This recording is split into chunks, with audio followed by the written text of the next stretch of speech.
Would you like some Eric news? Eric, the plucky little diesel Viking that was so badly smashed into. Well, now the insurance company have been in touch. I have a damage report and I have an offer on the car and something else as well.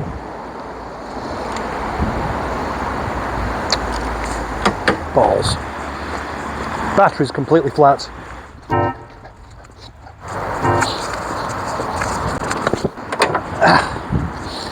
catch has been somewhat compromised and the battery is very flat.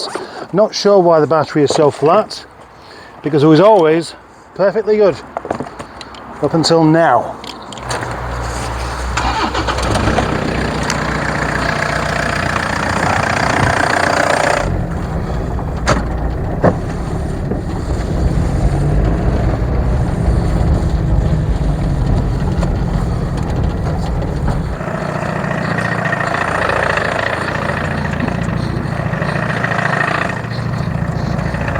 I received some information today about this car, about what they think of it, about what they think it's worth, and it tells me exactly what's going to happen to it.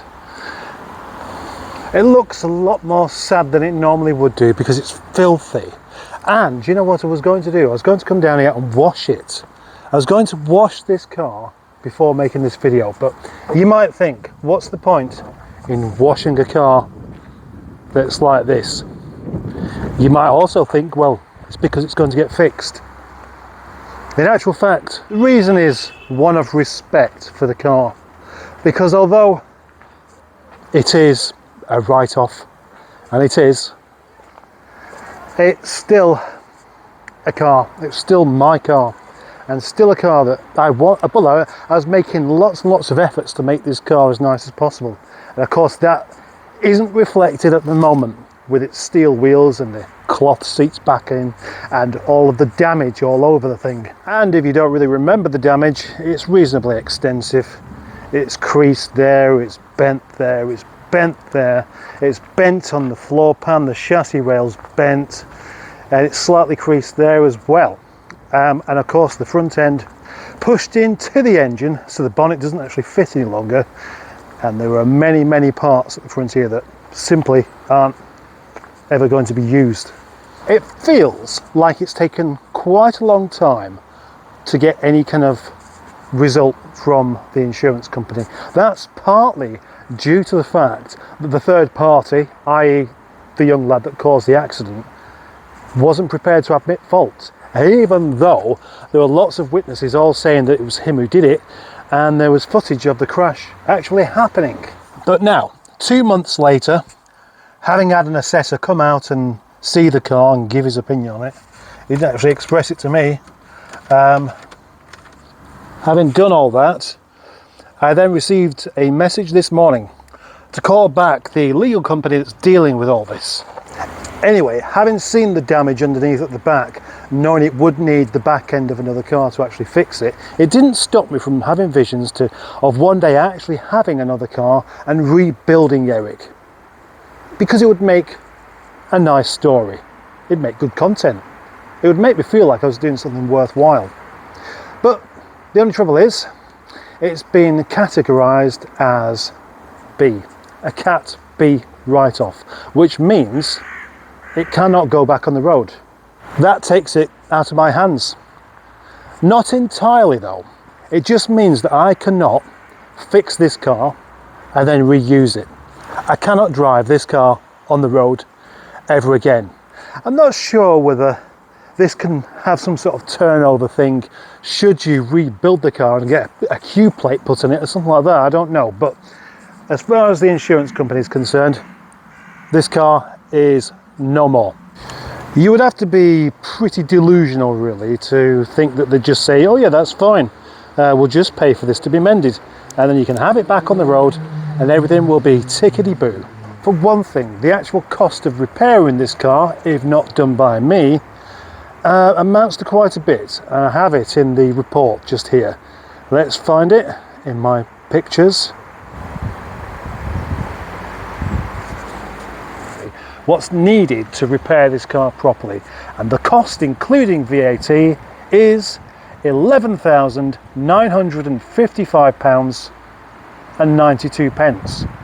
Just having a quick look on the old Parker's guide to find out how much this car actually cost when it was new, and it was £12,830.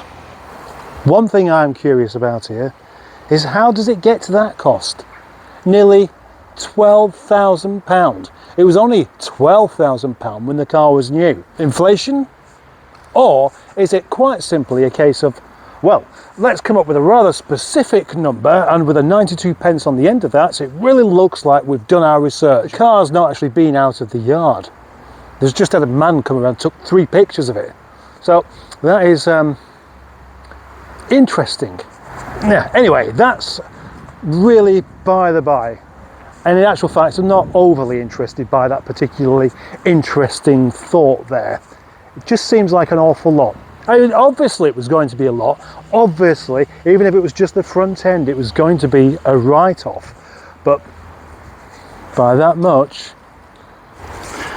Anyway, it's all rather academic because, as I've said, Cat B means it cannot go back on the road, so that means it's a parts car. But the interesting thing is, they did say to me that this is your property and you don't have to let it go. You can keep it. You've just got to pay for it, that's all. They are prepared to pay what the assessor says this car is actually worth in this current market. I think it's a bit low. A bit. In fact, it's £900 is what they're saying this car was worth.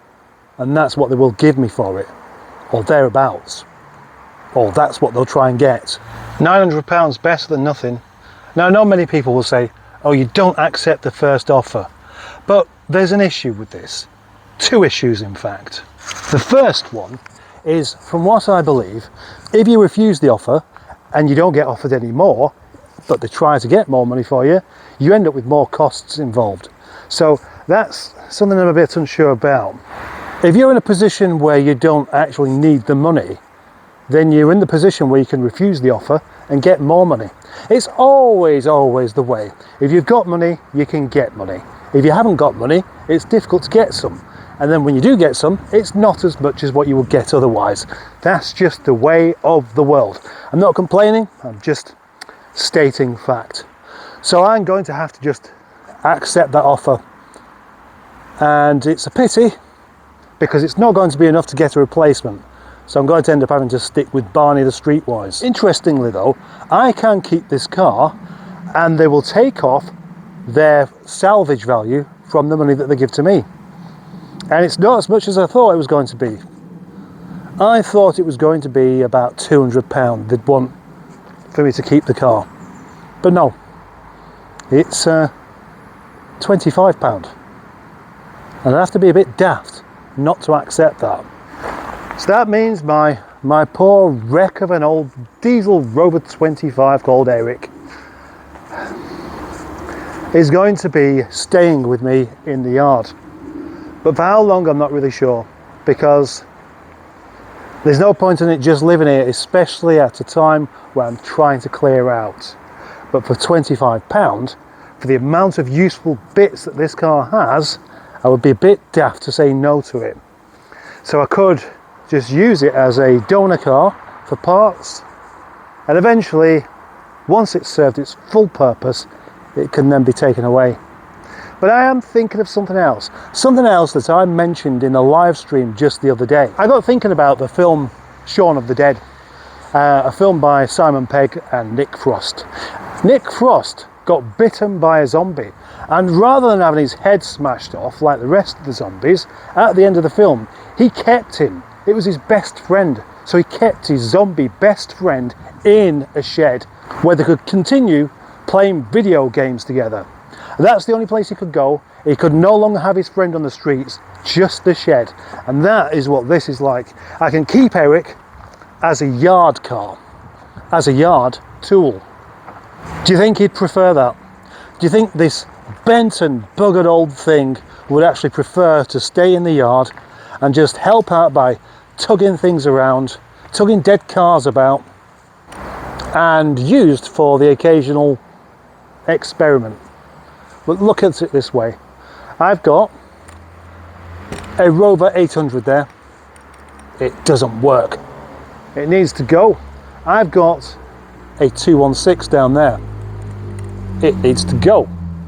If I want to clear this space, I need something strong enough to pull these out of the way.